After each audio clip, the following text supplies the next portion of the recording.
Here's one other thing we can get is 100 Ted Lieu's in Congress. Yes. And then that would be nirvana. Good morning, Representative Ted Lieu. How are you? I'm great. Good morning. Good so morning. Good to have heard a real president. Yes. Right? Yeah. Didn't that just bring your blood pressure down a few points? That was an amazing speech. Yeah. Representative, I don't even know where to start this morning. We had Chairman Perez on yesterday live as this Donald Trump tweet came out about delaying the election. And, he said in real time, don't listen to distraction, Donald. First of all, how do you even get our minds around a 33% drop in GDP? That is how many times the drop in the Great Depression in America. So, it was 16 minutes after that he sent this tweet. You're a fantastic lawyer, among many other things. You know that, as every expert said, he has no legal authority to postpone the election. I mean, Tom Perez is right? This is just yet another look over here. Don't watch Barack Obama. Don't, look at me, right? Yes. Now, that GDP number is really, really bad, the worst in U.S. history. And you're absolutely right that in terms of the election date, Congress would have to change the law. And my first thought was actually, thank goodness American people flipped the House. If they hadn't done that, this would be a very different discussion right now if Republicans controlled both the Senate and the House. Right. Well, except even Republicans yesterday. Thank God, we're like, no, we're not delaying the election. I mean, but that's the thing is you always have to wonder, what is he distracting from? I'm sure you've seen this story. And again, if this is proven, I don't even know what degree of felony this is, but the White House reportedly ditched a national testing plan in April because the virus was only hitting blue states. I saw that story with, Jared Kushner as a mastermind. Yeah. And I think what the White House has now learned is, hey, guess what? The virus doesn't actually care about your party registration. It just infects people and kills some of them. And you have this horrible failure of Trump and his administration, and I think it's one reason his polls are so low. And it's one reason his campaign, in fact, stopped buying ads right now. They want to pause and decide what the heck they want to do. Yeah, I know you had a great tweet this morning. You're like, oh, look, I guess running against, tear gassing protesters and running for Confederate monuments and God knows what else is not a winning strategy after all. I mean, it is, I don't even know what to say. As you said, the anti-science stance, it's not just him, of many GOP elected officials led by Trump has gotten many Americans seriously ill and will continue to do so. This is not just stupid behavior. It's dangerous, reckless, harmful behavior. And as I said yesterday, I found it just nothing but sad that Herman Cain died. He signed the same waiver that everybody signed to go to this Tulsa rally, that he won't sue Trump if he gets COVID. And, obviously, he has a wife and daughters. He was about to start a new show. And this is, as you just said, Representative, this should never have been partisan at all. But Donald Trump has made it so, right? So I think one reason, that's right, one reason that Joe Biden is doing really well and Donald Trump is doing really badly in poll after poll, both nationally and in the swing states, is that people now see the real-world consequences of having Donald Trump as president. I think in the past, they think, oh, he just does some crazy things and never really affected their lives. Now they're seeing actual negative, harmful effects of a Donald Trump presidency. Yeah. And I don't know how he recovers from this. Yeah. Representative, I hate to do this to you, but just another example, all these issues come together as you've spoken out. All he seems to ever have is racism and division. Here is his reaction to Herman Cain's death. Begin by expressing our sadness at the passing of a wonderful man and a dear friend of mine, Herman Cain. He was a very special person. I got to know him very well. And unfortunately, he passed away from a thing called the China virus. He's just got to get the racism in everything, doesn't he? I mean, it's just, you know what I mean? You think like, okay, you're doing okay. You're sounding like a human. You're expressing it. It just, and there he goes, right?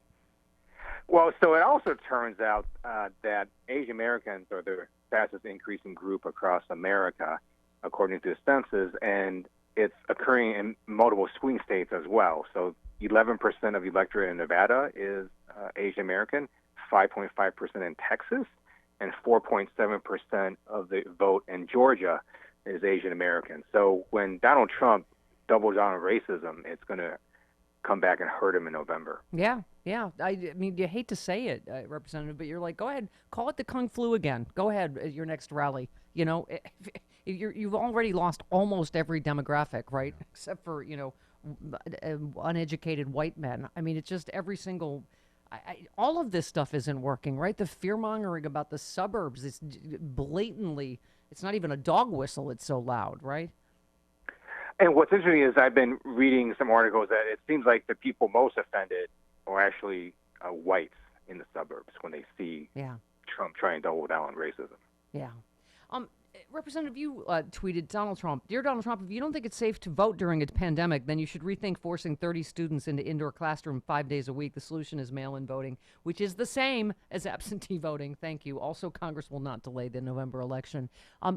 Representative, that's the thing I'm obviously hearing most from my listeners, and that we asked Chairman Perez about is people, and obviously you've seen there's a big piece. It's not just, fringe anything. The Washington Post Postal Service backlog sparks worries that ballot delivery could be delayed in November.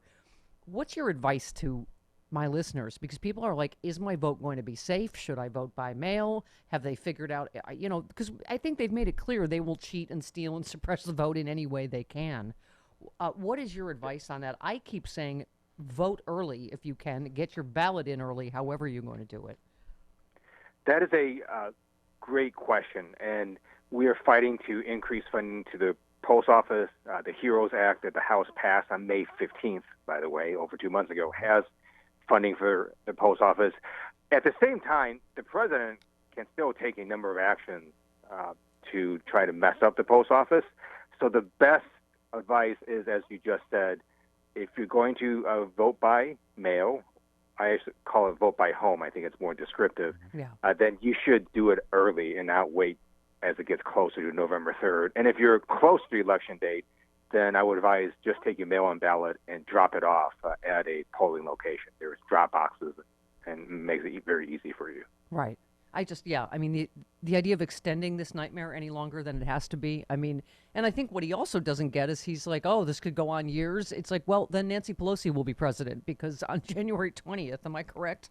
This is, even if Congress decided to delay the election, Trump's term will still end at noon on January 20th, 2021. If there is no winner declared, the Constitution dictates the Speaker of the House serves as president. So I'm hoping that's correct, Representative Lieu. If Joe Biden wins the election in November, and I think he will, then it doesn't really matter what Donald Trump says or agrees to. On January 20th at midnight, the Secret Service will kindly escort him out of the White House.